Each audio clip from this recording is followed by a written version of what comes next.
So with every new update in Holocure, there are new things to get. New shop upgrades, new characters, the whole works. However, if you're a new player, that's an imposing amount of stuff for you to get. For context, in 0.6, the cost of getting every shop upgrade was under 1.6 million holocoins. The cost of every character to G rank of 21 was at minimum under 1 million holocoins, and the cost of every piece of furniture in the Holo House was under 7 million holocoins. In 0.7, that number increased significantly, plus we got these stat boosts in the casino which cost about 40 million holocoins to get. Obviously, that number is only going to increase with each new update. So, if you want to get everything, you're going to need to farm holocoins. There are 4 methods to farming holocoins. The first method is just playing the game itself. Enemies in the main game have a chance to drop holocoins, which you can pick up. The coin farming meta in Holocure has been evolving since 0.5 when stamps were first added to the game, with the simplest method being to jump into endless mode with Iris, get super shadow time, Holu, and the greed stamp, and then go off. Now, it's a little more complicated. For coin farming, you're going to want to get a meal from the cooking pot at the Holo House. I pretty much never use meals in any of my runs, which is why I never mention them in my character guides, but for this run, you'll want one of 2 dishes. Fruit sandwich, which increases the number of holocoins enemies will drop, or strange seafood soup,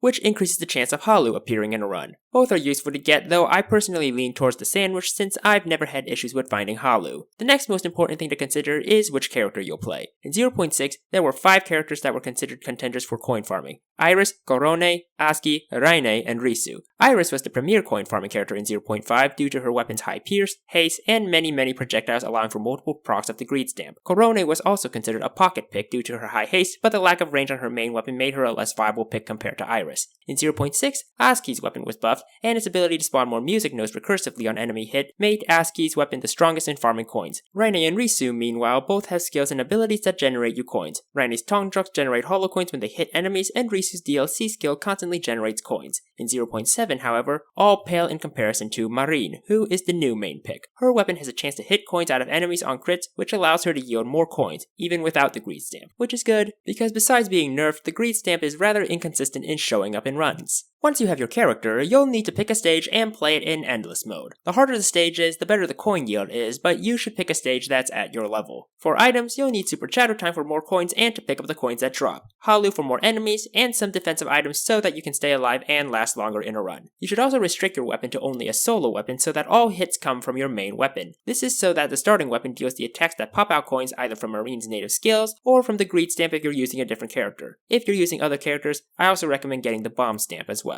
The second method to getting coins is farming them via fishing. The fishing minigame allows you to sell your fish for sand and then to exchange that sand for coins at a 1-to-1 ratio. Fishing for coins does come with some advantages. For one, the difficulty of the fishing minigame has a permanent cap after you get to 70 successful catches, meaning that if you can handle the speed, you could theoretically keep fishing indefinitely. In addition, the bonus yields for fish, which you get every 10 successful catches, don't have a cap, meaning it can keep increasing indefinitely. Of course, this strategy is contingent on you getting a decent rod and being able to complete the minigame, which is frankly in my opinion more difficult than playing the actual game. The third option is by doing the mining and chopping side quests in the Holo House. You can sell the materials for holocoins or craft commissions for more holocoins. There isn't much to say here other than this one's my favorite to do. As for whether or not it yields more coins, Game Voyager made a video comparing the coin yields of the previous 3 methods. I recommend you watch that video. And for the last method, it is actually an indirect method and also has quite a bit of variance in its coin yield, and that's in the Usada Casino. Yep, we're returning to the home of the capitalists, war criminals, and the clinically insane. So you know how you can convert holocoins into USA chips that you can use to play all the games to earn more USA chips? Well, it's technically possible to convert USA chips into holocoins. It just takes extra steps. See, in the rewards that you can buy using USA chips, 4 of those prizes are actually supply bags containing fish, crops, wood, and stone, which you can sell at their respective Holo House spots for coins. The only downside is that the bags are completely random about the quality of what you get, meaning your coin yield is incredibly inconsistent. Still, it is actually much easier to do since you can easily get a lot of USA chips with the slot machine and time. So those are the 4 methods of getting holocoins. Thanks for watching, be sure to like, comment, and subscribe for future videos, and happy holocuring.